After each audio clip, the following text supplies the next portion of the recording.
రాజన్న సిరిసిల్ల జిల్లా ముస్తాబాద్ మండల కేంద్రంలో ముదిరాజ్ సంఘం మండల అధ్యక్షులు పిట్ల రామ్గోపాల్ ఆధ్వర్యంలో మహాత్మా జ్యోతిరావు పూలే 198వ జయంతి వేడుకలు ఘనంగా నిర్వహించారు. బీసీ సంఘాల నాయకులు, ముదిరాజ్ సంఘ సభ్యులు, వివిధ పార్టీ నేతలు పాల్గొని జ్యోతిరావు పూలే విగ్రహానికి పూలమాలలు వేసి ఘనంగా నివాళులర్పించారు. ఈ సందర్భంగా ముదిరాజ్ సంఘం మండల అధ్యక్షులు పిట్ల రామ్గోపాల్ మాట్లాడుతూ కుల వ్యవస్థ నిర్మూలనకై పోరాడారు. అణగారిన వర్గాల ప్రజలకు విద్యను అందించడంలో ఆయన కృషి ఎంతగానో ఉందని, ఆయన భార్య సావిత్రిబాయి పూలే భారతదేశానికి మొట్టమొదటి మహిళా ఉపాధ్యాయురాలని, బాలికల కోసం అనేక పాఠశాలలు స్థాపించి అణగారిన వర్గాల కోసం పనిచేస్తోందని అన్నారు. జ్యోతిరావు పూలే 200 సంవత్సరాలు ఆయన చేసిన గొప్ప కార్యక్రమాలు, సేవలను కొనియాడారు.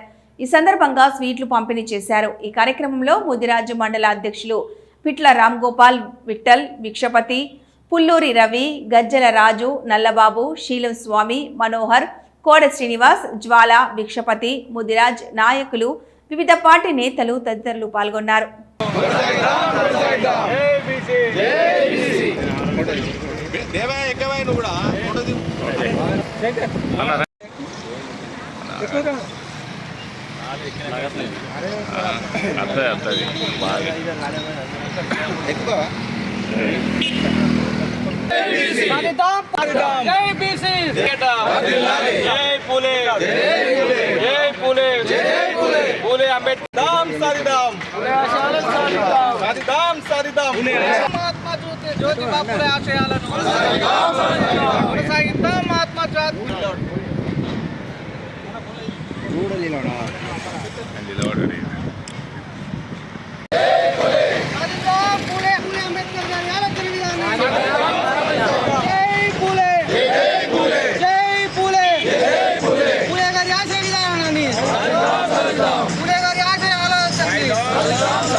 మహాత్మా జ్యోతిరావు పూలే జయంతి సందర్భంగా ఈరోజు ముస్తాబాద్ మండల కేంద్రంలో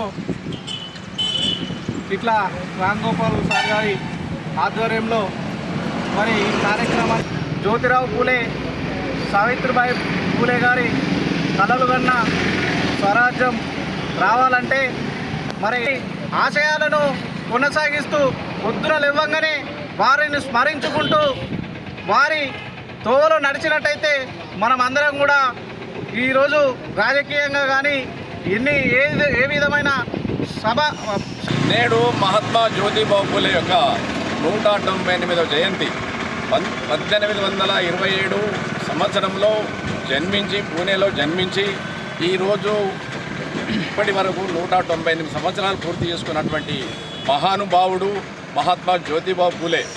జ్యోతిరావు పూలే ఆయన చిన్నతనం నుంచే ఆ కాలంలో ఆ 200 సంవత్సరాల క్రితంలో బీసీలకు, ఎస్టీలకు, ఎస్సీలకు అటువంటి వాళ్ళకి ఎవరికి విద్య నేర్చుకునేటువంటి అవకాశం అప్పటి ప్రభుత్వం, అప్పటి పాలకులు కల్పించలేదు. అయినా కానీ ఆ జ్యోతిరావు పూలే స్కూల్కి వెళ్ళి విద్య 5వ తరగతి వరకు నేర్చుకున్నాడు.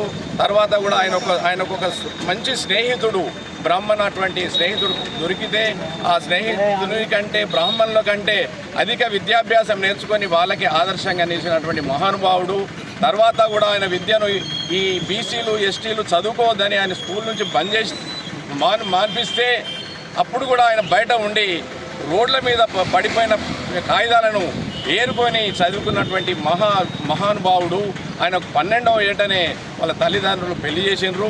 పెళ్లి చేస్తే ఆమె కూడా చిన్న అమ్మాయి, ఆ చిన్న అమ్మాయితో పెళ్లి చేస్తే ఆయనకు ఒక పట్టుదల, నన్ను విద్యా పాఠశాల నుంచి బయటకు పంపించారు, విద్య నాకు రాకుండా చేసినారు, నేను ఎట్లైనా పట్టుదలతోటి విద్య నేర్చుకొని మన సమాజానికి విద్య నేర్పించాలనే ఒక పట్టుదలతోటి ఆయన కూడా బయట ఉండి విద్య నేర్చుకొని ఆయన పెళ్లి చేసుకొని ఆ పెళ్లి భార్య కూడా ఆయన సొంతంగా ఇంట్లో కూడా విద్య నేర్పించి ఆమెను కూడా ఉపాధ్యాయురాలుగా చేసి భారతదేశంలో మొదటి ఉపాధ్యాయురాలు అయినటువంటి సావిత్రిబాయి పూలే ఇద్దరు ఆదర్శనీయమైన దంపతులు. వాళ్ళు వారి ఇప్పుడు మనము 200 సంవత్సరాల తర్వాత కూడా ఆయన యొక్క విగ్రహానికి పూలమాల వేసుకొని ఆయన జయంతి ఉత్సవాలు జరుపుకుంటున్నామంటే ఆయన చేసినటువంటి ఎన్ని గొప్ప కార్యక్రమాలు ఉంటే మనం చేయగలుగుతున్నాం.